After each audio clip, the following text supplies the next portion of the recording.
మార్గస్థులు గిలాదు నుండి వచ్చు చుండరి. వాళ్ళు ఏం తీసుకెళ్తున్నారండి?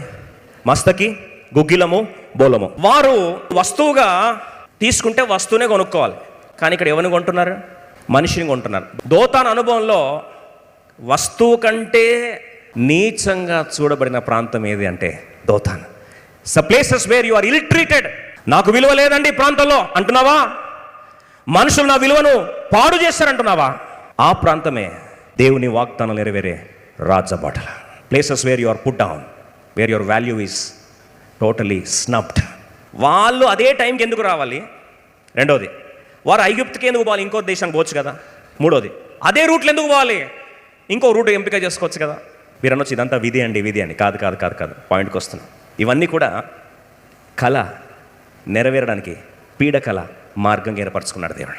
Sometimes you feel that you are being sold off on the road. ఒక మాట చెప్తాను, he's not sold off on the road, he's sent to the promise land. ఆయన వాగ్దానం నెరవేరే ప్రాంతానికి ఏం చేశాడు దేవుడు? నమ్మకంగా పంపించాడు, తీసుకెళ్ళాడు. కానీ దారి మధ్యలో ఒక వస్తువుగా అమ్మేస్తున్నట్టు కనిపించింది. ఒక మాట చెప్తాను, దేవుడు ఏర్పరచుకున్న వారిని అమ్మేసినా, విలువ లేకుండా చేసినా, ఒకరోజు లాస్ట్కి వాళ్ళు అయ్యేదేంటి? ఏమయ్యాడు యోసేపు? ప్రధానమంత్రి అయ్యాడు. ఈరోజు ప్రశ్న అడుగుతున్నా, దోతానులో మనుషులు నీకు విలువ ఇవ్వకపోవచ్చు గాక, ఒక మాటలో మస్తకి, గిలాదు, గుగ్గిలములాగా నీ విలువను చిదిమేసిండొచ్చు గాక, దేవుని దర్శనం నెరవేరే రోజు వస్తుంది. ఆ రోజు నీ విలువ అమాంతంగా దేవుడు పెంచుతాడు. Nothing in the world can reduce the value of the vision of the dream. నీ దర్శనం ఉన్న ప్రాంతంలో, కళ ఉన్న ప్రాంతంలో, వాగ్దానం ఉన్న ప్రాంతంలో నీ విలువ ఎంతమంది తగ్గించినా సరే అమాంతంగా ఓ రోజు వస్తుంది. దర్శనానికి ఒక టైం ఉందట. అందుకో ప్రభు అంటాడు, దర్శనమునకు నిర్ణయ కాలము కలదు.